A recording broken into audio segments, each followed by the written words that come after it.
فعليهن نصف ما على المحصنات من العذاب ذلك لمن خشي العنة منكم وأن تصبروا خير لكم والله غفور رحيم۔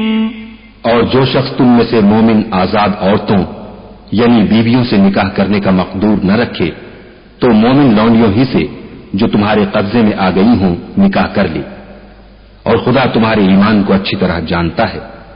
تم آپس میں ایک دوسرے کے ہم جنس ہو تو ان لونڈیوں کے ساتھ ان کے مالکوں سے اجازت حاصل کر کے نکاح کر لو، اور دستور کے مطابق ان کا مہر بھی ادا کر دو، بشرطے کہ عفیفہ ہوں، نہ ایسی کہ کھلم کھلا بدکاری کریں اور نہ درپردہ دوستی کرنا چاہیں۔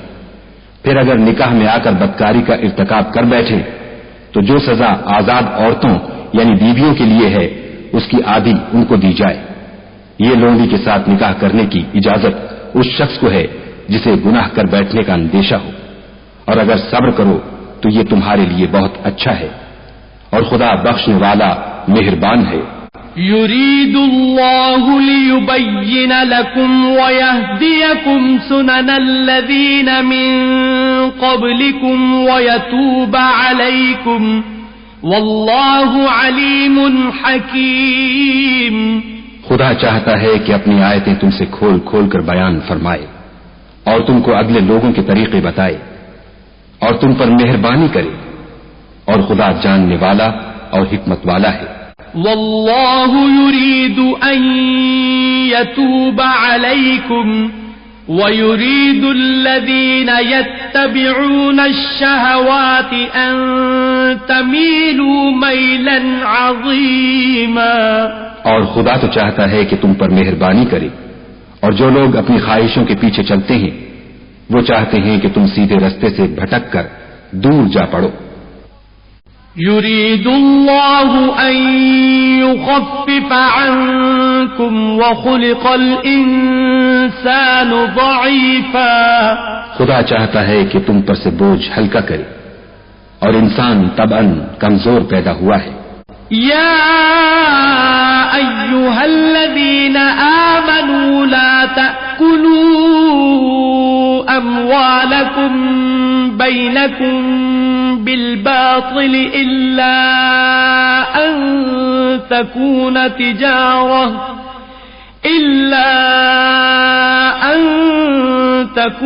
تجارة عن تراض منكم ولا تقتلوا أنفسكم إن الله كان بكم رحيما۔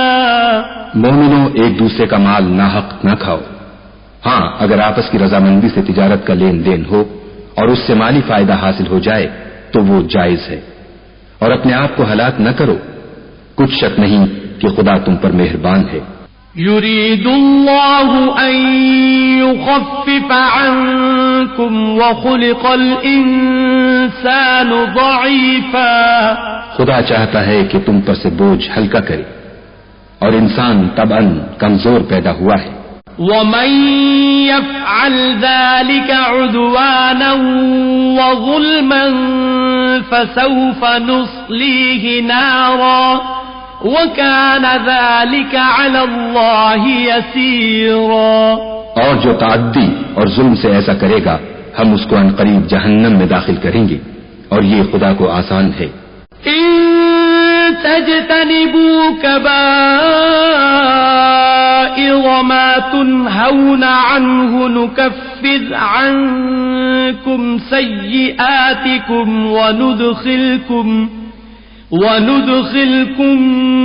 مدخلا كريما۔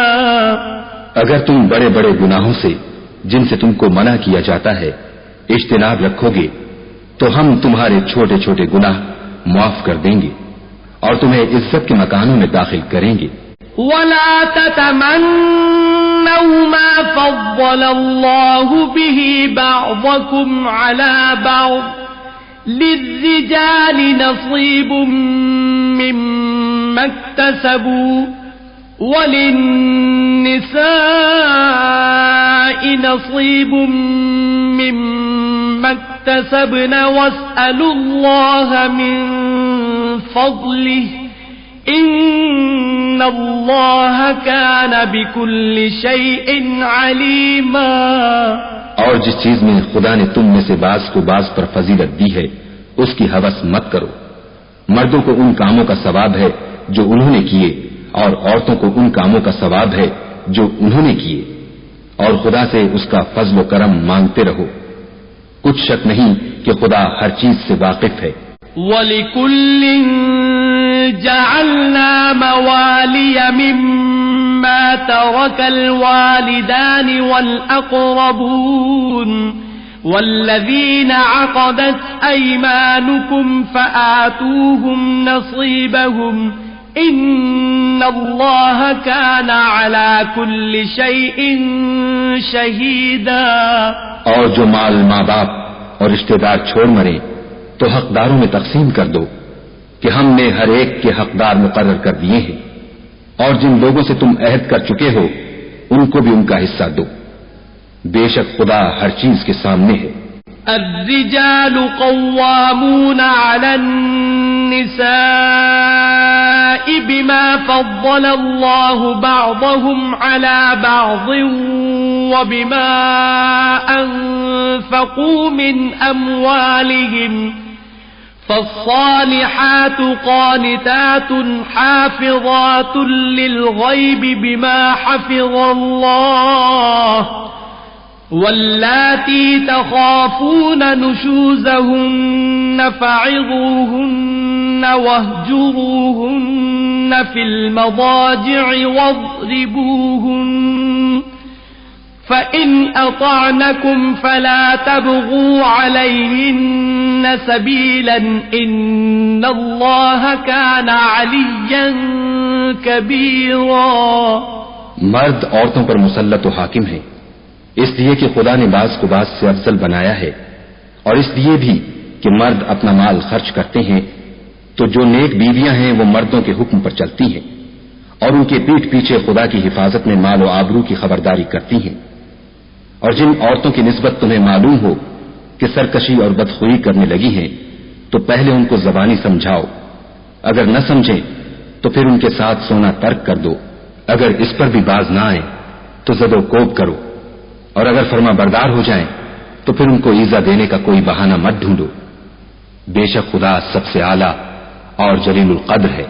وَإِنْ خِفْتُمْ شِقَاقَ بَيْنِهِمَا فَابْعَثُوا حَكَمًا مِّنْ أَهْلِهِ وَحَكَمًا مِّنْ أَهْلِهَا إِنْ يُرِيدَا إِصْلَاحًا يُوَفِّقِ اللَّهُ بَيْنَهُمَا إِنَّ اللَّهَ كَانَ عَلِيمًا خَبِيرًا.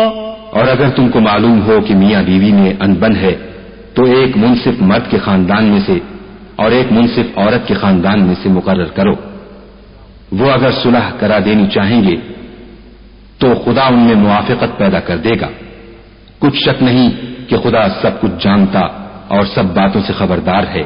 وَاعْبُدُوا اللَّهَ وَلَا تُشْرِكُوا بِهِ شَيْئًا وَبِالْوَالِدَيْنِ إِحْسَانًا وَبِذِي الْقُرْبَى